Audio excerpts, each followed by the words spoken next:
উৎসবের আমেজ কেমন দেখছেন? তাছাড়া আয়োজনে যারা অংশগ্রহণ করেছেন তারা কি বলছেন? অনুষ্ঠান এই আয়োজন কতদিন নাগাদ চলতে পারে? বিস্তারিত জানাবেন। শারমিন, আজ থেকে হচ্ছে চাকমা সম্প্রদায়ের ফুল বিজুর মধ্য দিয়ে চাকমাদের যে অন্যতম সামাজিক উৎসব, সেই সামাজিক উৎসবের আনুষ্ঠানিকতা শুরু হয়েছে।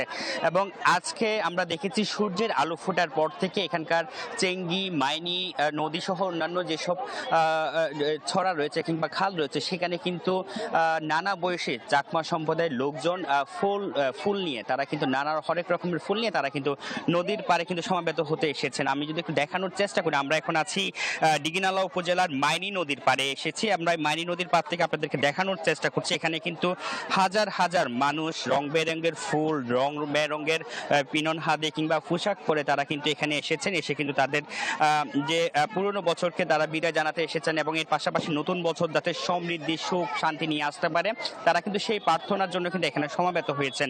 এবং তারা শুধুমাত্র এখানে এসে যে তাদের যে প্রার্থনা সেটি করছেন, এর পাশাপাশি তারা কিন্তু এখানে বিশ্ব শান্তি মঙ্গল কামনা করছেন। এবং একটু জানিয়ে রাখি, সেটি হলো শুধুমাত্র এখানে চাকমা সম্প্রদায় নয়, এর পাশাপাশি এখানে কিন্তু মারমা, ত্রিপুরা কিংবা রাখাইন এবং বাঙালি থেকে শুরু করে এখানে বসবাসরত নানা জাতিগোষ্ঠী তারাও কিন্তু এই উৎসবে কিন্তু সামিল হয়েছেন। এবং এর পাশাপাশি দেশের বিভিন্ন জায়গা থেকে বেড়াতে আসা পর্যটকরা কিন্তু এখানে এই যে রঙিন উৎসব, পাহাড়ের যে রঙিন উৎসব, সেই রঙিন উৎসবে তারা কিন্তু সামিল হয়েছেন এবং তারা কিন্তু এখানে এসে তাদের যে স্মৃতি কিংবা আনন্দ ভাগাভাগি সেটি কিন্তু তারা এখানে কিন্তু করছেন। এবং আমি যদি একটু বলে রাখি, সেটি হলো আজকে যে ফুল বিজু, আজকে ফুল বিজুর মধ্য দিয়ে চাকমা সম্প্রদায়ের বিজুর আনুষ্ঠানিকতা শুরু হলো।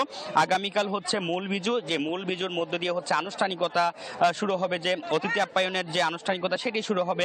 এবং এর পাশাপাশি হচ্ছে আজকের যে ফুল বিজুর পর থেকে তারা বাড়িতে যাবেন, বাড়িতে গিয়ে যারা বয়োজ্যেষ্ঠরা রয়েছেন কিংবা যারা মুরব্বীরা রয়েছেন তাদেরকে কিন্তু প্রণাম করে কিংবা স্নান করিয়ে কিন্তু তারা তাদের ঘর বাড়ি পরিষ্কার পরিচ্ছন্নতা করা কিংবা অতিথি আপ্যায়নের জন্য যে আনুষ্ঠানিকতা সেটি শুরু করবেন।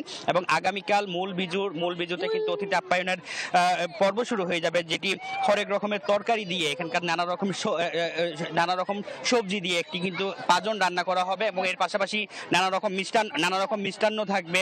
এবং হচ্ছে অতিথি আপ্যায়নের জন্য নানা ধরনের ফল মূল থেকে শুরু করে অনেক ধরনের আনুষ্ঠানিকতার মধ্যে দিয়ে কিন্তু এই উৎসবের যে অতিথি আপ্যায়নের যে আনুষ্ঠানিকতা, যে মূল বিজু, সেই মূল বিজু আনুষ্ঠানিকতা কালকে শুরু হবে। এবং আজকে চলছে হচ্ছে ফুল বিজু, অর্থাৎ ফুল বিজুর মধ্যে দিয়ে আজকের আনুষ্ঠানিকতা শুরু হলো এবং আরো 3 দিন এই উৎসব চলবে। এবং এর পাশাপাশি আমরা আগামীকাল এখানে কিন্তু ত্রিপুরা সম্প্রদায়ের কিন্তু জল দেবতার উদ্দেশ্যে এই ফুল দিয়ে প্রার্থনা রয়েছে।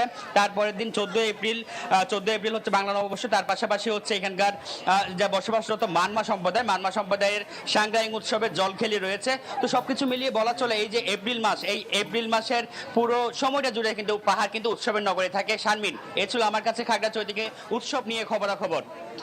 মানিক, ধন্যবাদ আপনাকে। দর্শক, বিজু উৎসবের খবর জানাচ্ছিলেন আমাদের সহকর্মীরা।